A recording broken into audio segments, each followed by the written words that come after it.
Hi guys, कैसे हैं आप लोग। आज एक बार फिर से हम वही लेक्चर स्टार्ट करेंगे, कंटिन्यू करेंगे जहाँ पे हमने एग्जांपल 5 पे ख़त्म किया था। ठीक, अब देखते हैं हमारा एग्जांपल नंबर 6 जो कि रिलेटेड है आपको मोमेंटम से। मोमेंटम वाली न्यूमेरिकल्स हमारे चल रहे थे, तो उसमें नेक्स्ट हमारा न्यूमेरिकल क्या है। The following diagram shows two parallel lines and opposite forces F1 and F2 each of magnitude 5 Newton with their line of action separated by the distance 2 meter. A point lies x midway between F1 and F2 while y lies on F2. ठीक, ये आपका diagram है। ये आपका x point है, ये आपका y point है। ठीक, F2 कितना है 5 न्यूटन, F1 कितना है 5 न्यूटन। उसके बाद क्या बोला है, calculate the total movement of force about x and y। ठीक, अब आपको टोटल मूवमेंट कैलकुलेट करना है किसके किसके, x और y के अराउंड। तो फर्स्ट वन हमको x के लिए कैलकुलेट करना है, तो देखते हैं क्या करते हैं। ठीक, यहां लिख लेते हैं गिवन क्या है।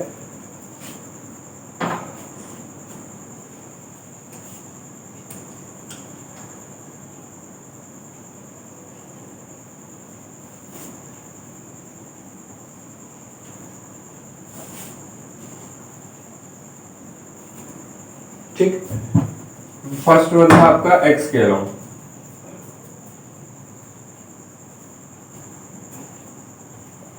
ठीक, अब x से कितनी डिस्टेंस है, दोनों लाइन ऑफ एक्शन की परपेंडिकुलर डिस्टेंस कितनी है, ये 2 हो गई और ये मिडवे है, तो ये कितना हो जाएगा 1 मीटर, और ये भी कितनी हो जाएगी 1 मीटर। ठीक, ये 1 मीटर, ये 1 मीटर। अब कैलकुलेट करते हैं, क्या फॉर्मूला होता है,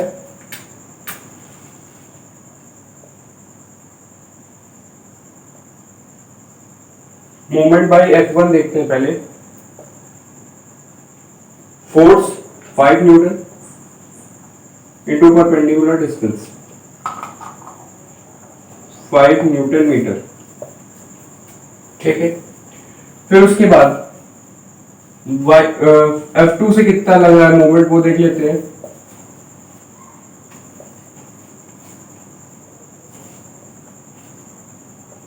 इसकी भी वैल्यू वही होगी और डिस्टेंस भी वही है।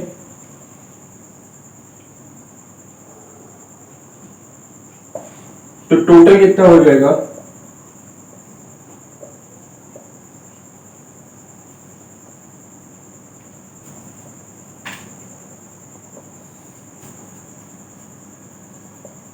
Newton metre. ठीक, ये हो गया आपका अलाउंग x। अब देखते हैं अलाउंग y कितना होगा।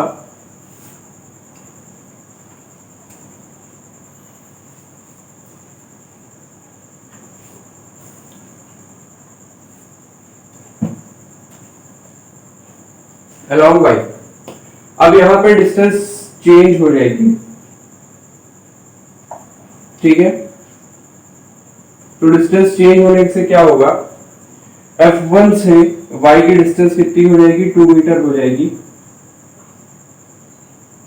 और F2 से y की डिस्टेंस क्या हो जाएगी 0 हो जाएगी, क्योंकि line of action of F2 में ही y पॉइंट लाई कर रहा है, इसलिए यहाँ पे डिस्टेंस 0 हो जाएगी।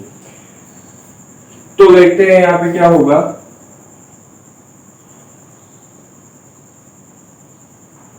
ठीक, फोर्स कितना है 5 न्यूटन, और क्या डिस्टेंस कितनी है 2 मीटर।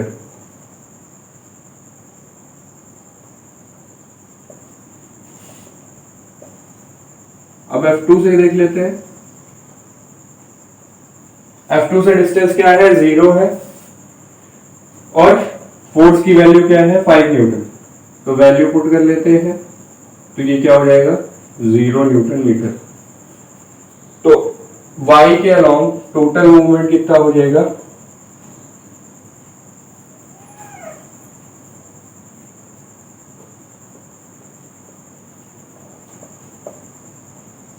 ठीक, ये वैल्यू हो जाएगी। अब सेकंड क्वेश्चन क्या था आपका, state the effect produced by the two forces about the point x and y। ठीक, तो x के अलाउंग कैसा नेचर होगा मूवमेंट का और वाई के अलाउंग कैसा नेचर होगा मूवमेंट का। तो एक्स के अलाउंग देख लेते हैं। एक्स के अलाउंग पॉइंट हम ये मान लेते हैं और फोर्स ये लग रहा था F2 और ये लग रहा था F1। ये कैसा क्रिएट करेगा क्लॉकवाइज और ये भी कैसा होगा क्लॉकवाइज। ठीक, तो अलोंग एक्स आपका कैसा हो जाएगा, अलोंग एक्स आपका कैसा होगा क्लॉकवाइज होगा, F2 भी और F1 भी। अलोंग वाई की बात करें तो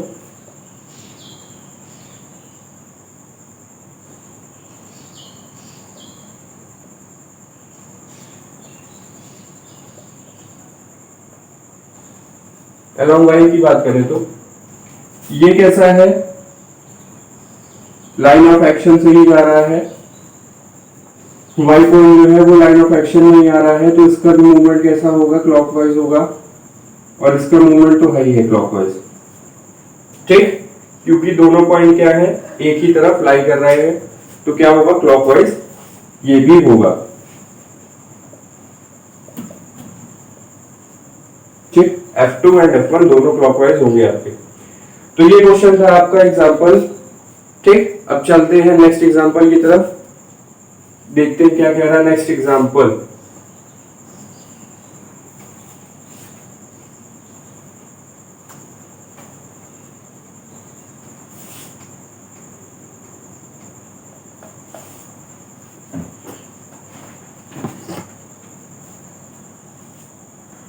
A uniform meter scale horizontally on a knife edge 60 cm marks when a mass of 10 grams suspended on a one end। कहने का क्या मतलब है, एक आपके पास मीटर स्केल होगी। ठीक, मीटर स्केल किस पे लाई कर रही होगी, एक नाइफ एज होगी आपकी, मान लेते हैं O। ठीक, O आपकी नाइफ एज है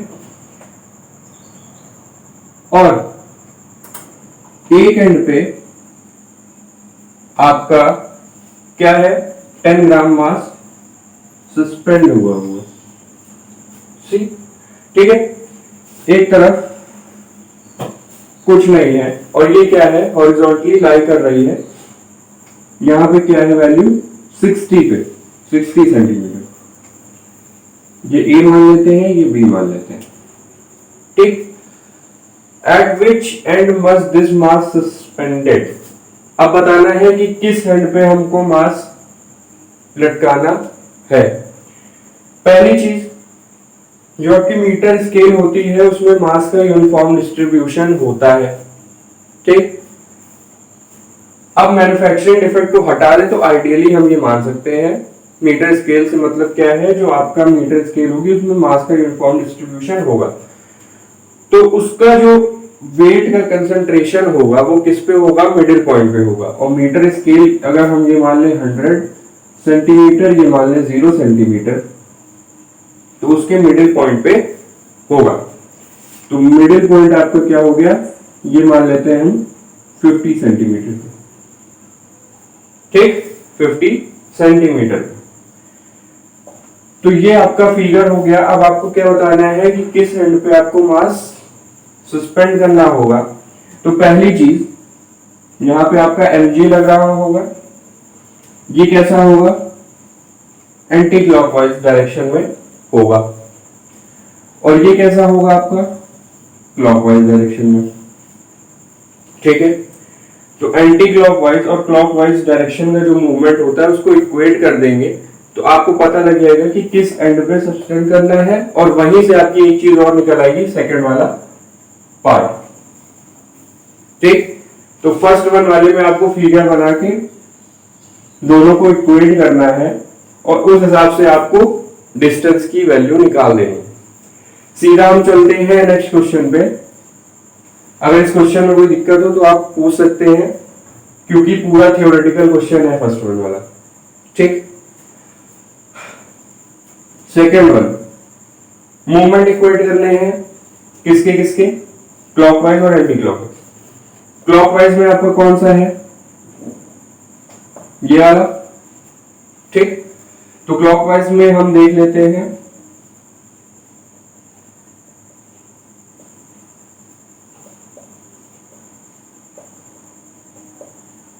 ठीक, clockwise equals to anti clockwise. तो क्लॉकवाइज में हमारा कौन सा आएगा, ये वाला। तो इसमें हमको क्या करना है, क्लॉकवाइज में हमें पहले तो वेट की वैल्यू रखनी है 10 इंटू जी।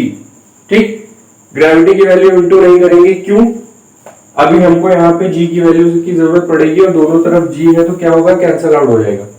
ठीक, ये आपका 100 है, ठीक है, ये आपका 100 है और ये आपका क्या है, 60 है।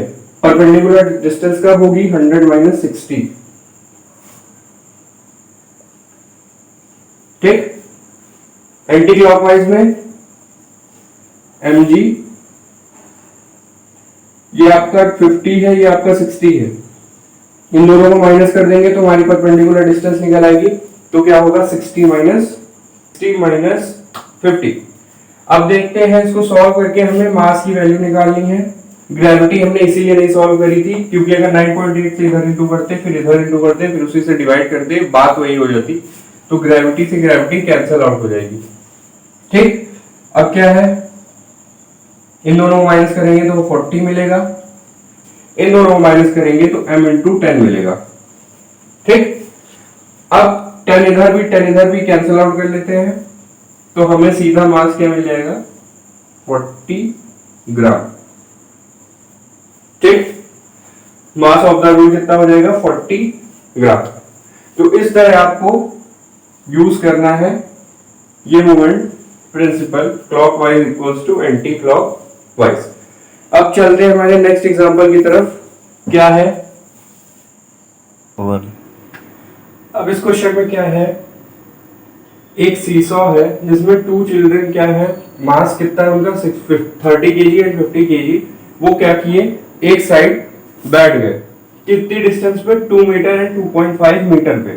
ठीक, अगर फिगर की बात करें तो ऐसा कुछ, ये आपका मिडिल पॉइंट हो गया, ये हो गया आपका, यहां पे 30 केजी और यहां पे 50 केजी और डिस्टेंस कितनी है, 2 मीटर और 2.5 मीटर। ठीक, ये डिस्टेंस आपकी सेंटर से है, ये 2 मीटर और ये 2.5 मीटर। ठीक, फिर क्या किया, where should the mass of 74 KG sit to balance. अब आपको बताना है 74 केजी वाले को कहां बैठना है इसको बैलेंस करने के लिए।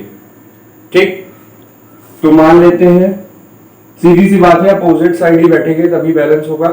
तो अपोजिट साइड में मान लेते हैं 74 केजी बैठे, डिस्टेंस कितनी मान लेते हैं, x मान लेते हैं। अब सीधा सा है, आपको क्या करना है, movement on right side equals to movement on left side, तभी क्या होगा, आपका बैलेंस होगा। ठीक, तो पहले इधर का मूवमेंट कैलकुलेट कर लेते हैं। ठीक, मूवमेंट ऑन राइट साइड,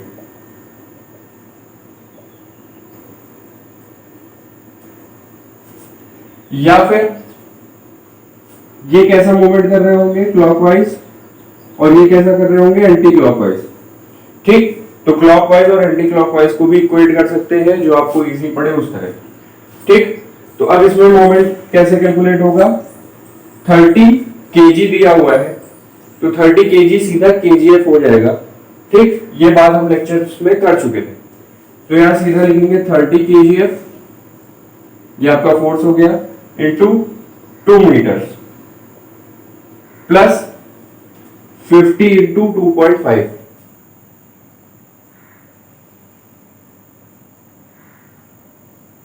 ठीक, कितना हो जाएगा, 60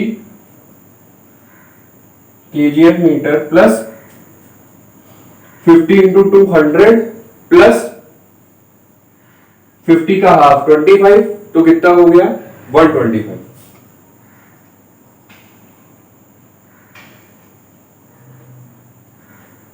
ठीक, ऐड कर लेंगे कितना आएगा 185 kgf मीटर। अब सीधा से इसको क्या कर लेना है, इक्वेट कर लेना है किसके, इसके मोमेंट के 74 इंटू एक्स। ठीक, x equals to 185 divided by 74। ठीक, डिवाइड करेंगे तो ये आपका आता है लगभग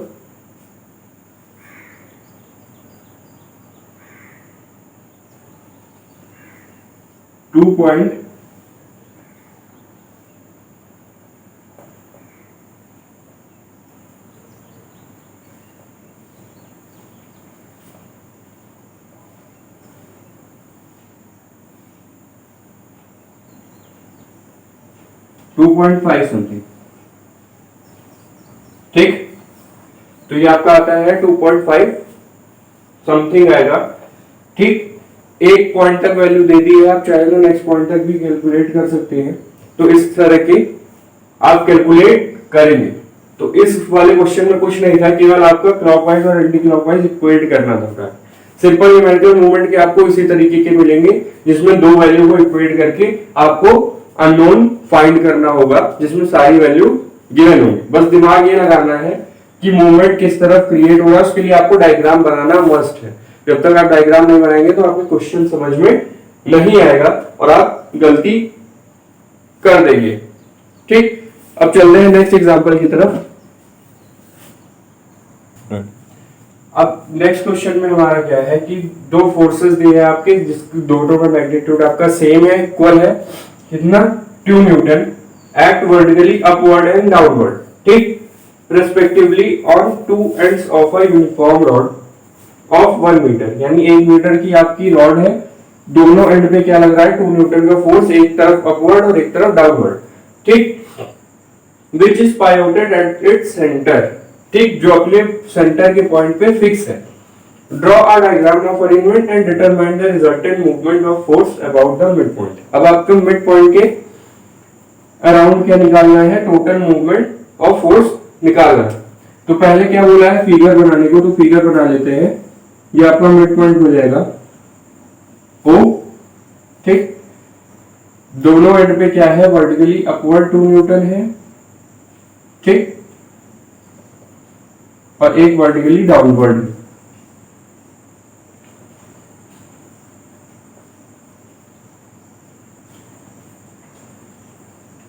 अब पहले बात कर लेते हैं इसके डायरेक्शन की। ठीक, अगर एंटी क्लॉकवाइज होंगे, एक क्लॉकवाइज एक एंटी क्लॉकवाइज, तो दोनों सब्ट्रैक्ट होंगे, नहीं तो दोनों ऐड होंगे। इसका क्या है, क्लॉकवाइज डायरेक्शन है। ठीक, इसका क्या है, क्लॉकवाइज डायरेक्शन है, तो क्या होंगे, ऐड होंगे। ठीक, और सिमेट्री भी है क्योंकि ये आपका O दोनों का मिड पॉइंट है।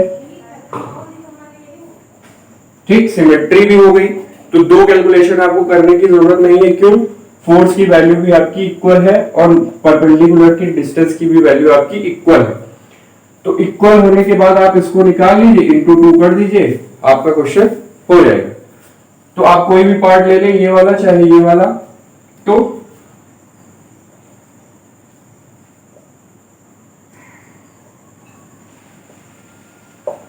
ठीक, सीधा टोटल मूवमेंट कैलकुलेट कर लेते हैं। टोटल मूवमेंट अबाउट O क्या हो जाएगा, 2 इंटू, अब फोर्स की वैल्यू क्या है 2 न्यूटन और 1 मीटर का हाफ बोला है। ठीक, a uniform a metre rod, 1 metre की रॉड है, उसका मिड पॉइंट कितना हो जाएगा 0.5 मीटर, 0.5 मीटर। ठीक, 2 इंटू 0.5 मीटर, 2 इंटू ये क्या हो जाएगा 1, तो ये आपका क्या आ जाएगा 2 न्यूटन मीटर। ठीक, ये आपका सबसे इजी न्यूमेरिकल था इन पूरी न्यूमेरिकल्स में, केवल आपको डायग्राम का ध्यान देना था। अगर आप चाहें तो दोनों पॉइंट पे अलग अलग निकाल के दोनों को ऐड भी कर सकते हैं, कोई जरूरी नहीं यही मेथड ले। लेकिन अगर आपको कैलकुलेशन शॉर्ट करनी है तो आपको लाइन लिखनी पड़ेगी, due to symmetry the calculation will be minimise. तो इसमें क्या है, आपको कैलकुलेशन मिनिमाइज करना आना चाहिए कि किस मेथड से हम मिनिमाइज कर सकते हैं। इसीलिए मैंने पहले ही बता दिया, सिमेट्री की वजह से कैलकुलेशन मिनिमाइज हो रही है। ठीक, अब चलते हैं हमारे नेक्स्ट एग्जांपल की तरफ। अब ये क्वेश्चन थोड़ा इंटरेस्टिंग है इसलिए क्योंकि जो स्टार्टिंग पॉइंट है वो पाइवोट हो गया है और जो 40 kgf और 100 सेंटीमीटर पे आपका स्प्रिंग बैलेंस है वो सेम साइड पे लग रहा है। अब देखते हैं क्वेश्चन क्या है। The figure given below shows a uniform metre scale A B pivoted at its end A, यानी ये वाला। ठीक, at the zero mark and supported at the other end B by a spring balance. Spring balance आपका इधर लगा हुआ है। ठीक है, when a weight of 40 kgf is suspended at its end of 40 centimeter, ये लगा हुआ है। ठीक, this rule stay horizontally, find the reading of spring balance।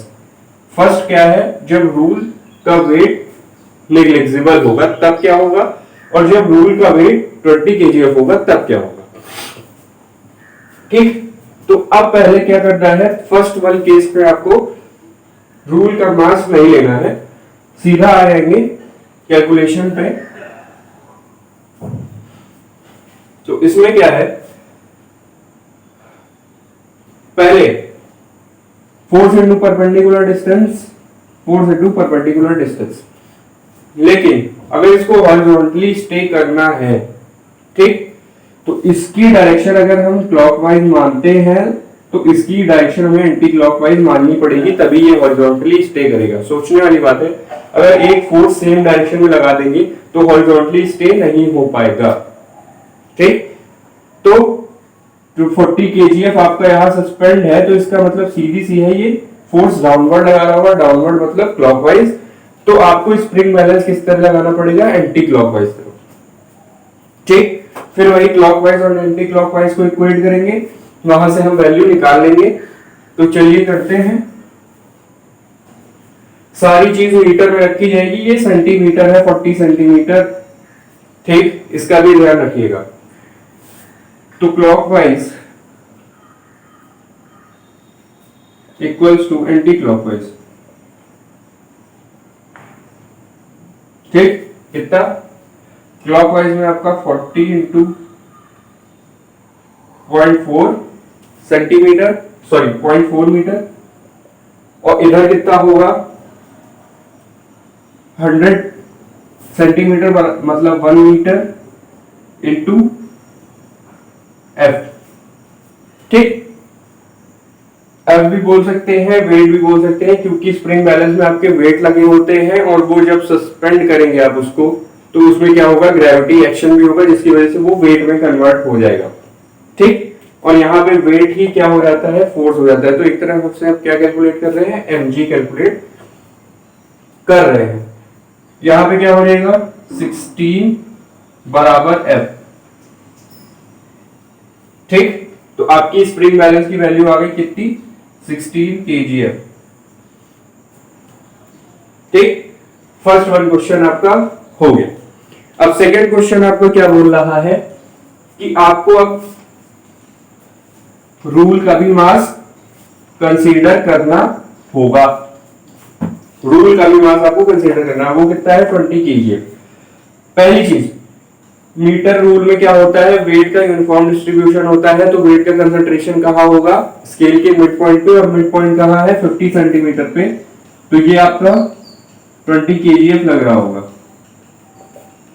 ठीक, डाउनवर्ड है तो क्या होगा, क्लॉकवाइज में ये जाके ऐड होगा, फिर वही क्लॉकवाइज और एंटी क्लॉकवाइज को इक्वेट करेंगे। तो इसमें क्या करेंगे, क्लॉकवाइज बराबर एंटी क्लॉकवाइज। ठीक, क्लॉकवाइज में कौन कौन से आएंगे, आपका पहला 40 आ जाएगा, दूसरा 20, और डिस्टेंस आपको कौन सी लेनी है, 0 से, क्योंकि 0 फिक्स पॉइंट है, इसी के अलाउंग आपका मूवमेंट लग रहा होगा। ठीक, 0 के अलाउंग ही आपका मूवमेंट लग रहा होगा, तो आपकी डिस्टेंस कहां से होगी, इस पॉइंट से। ठीक, इसमें कंफ्यूज ना होइएगा, पता चले इस क्वेश्चन में भी आप क्या करें 50 माइनस 40 10 कर दें। ठीक, 50 माइनस 40 10 कर दें, ये गलती करेंगे तो आपका 10 सेंटीमीटर परपेंडिकुलर डिस्टेंस निकलेगी, जो कि पॉसिबल है नहीं, क्वेश्चन गलत हो जाएगा वहीं से। ठीक, तो ये आपकी क्या है 50 सेंटीमीटर। तो जो पॉइंट पाइवोट होता है वहीं से आप डिस्टेंस मेजर करना शुरू करते हैं। अगर ये मान लीजिए ये पॉइंट इधर होता तो आप क्या डिस्टेंस मेजर करते, इधर से इधर की और इधर से इधर की।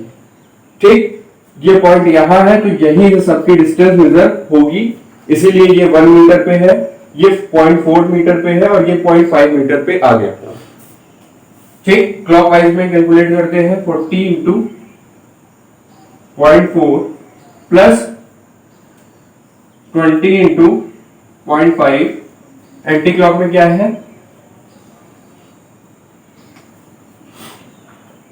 F into 1 metre. ठीक, ये क्या होगा, ये आपका हो जाएगा 16 प्लस ये आपको कितना हो जाएगा 10 बराबर F। तो F की वैल्यू आपकी इसमें कितनी आ जाएगी 26 kg। ठीक, तो इस तरह आपको इसमें न्यूमेरिकल सॉल्व करने हैं। अब क्या करते हैं, इस न्यूमेरिकल को एक बार फिर से देख लेते हैं, क्योंकि ऐसे में आप कंफ्यूज होंगे। इस क्वेश्चन में क्या था, इस पॉइंट के लॉन्ग फिक्स था, यहाँ पे क्या था 40 सेंटीमीटर पे आपका 40 kgf था, फिर उसके बाद क्या था 100 सेंटीमीटर पे स्प्रिंग बैलेंस लगा था। ठीक, इतनी सी बात थी।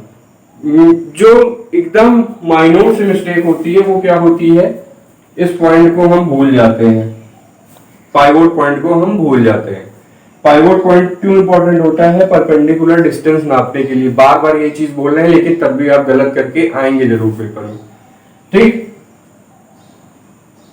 तो पाइवोट पॉइंट को एज अ 0 पॉइंट माना जाता है कि ये जहां भी स्केल में या फिर किसी ऑब्जेक्ट में फिक्स हो गया तो डिस्टेंस वहीं से मेजर होती है। क्यों होती है, क्योंकि उसी पॉइंट के अलावा, क्योंकि इसी फिक्स पॉइंट के अलावा आपका क्या होता है, ये ऑब्जेक्ट मूव करना स्टार्ट करता है। क्योंकि ये पॉइंट आप हिला नहीं सकते, पूरी एक जगह से ऑब्जेक्ट पूरा एक पॉइंट से दूसरे पॉइंट पूरा ट्रेवल नहीं कर सकता। होता क्या है, रोटेशन स्टार्ट कर देता है। किस पॉइंट के अलावा, जिस पॉइंट के अलावा आपका फिक्स है, वो कौन सा है, पाइवोट है। ठीक, तो इसीलिए हम इस पॉइंट को ध्यान देना जरूरी है। बाकी तो आपका क्लॉकवाइज एंटी क्लॉकवाइज आप इक्वेट कर लेंगे, बाकी वैल्यू आप निकाल लेंगे। ठीक, इसमें क्या था लास्ट वाले में 20 kgf भी था जो आपका क्लॉकवाइज में ऐड हो जाएगा। ठीक, तो ये क्वेश्चन यही फिनिश होता है। आज का लेक्चर यही खत्म करते हैं। अब मिलेंगे नेक्स्ट लेक्चर में कुछ और न्यूमेरिकल के साथ। तो आज के लिए इतना ही, थैंक यू।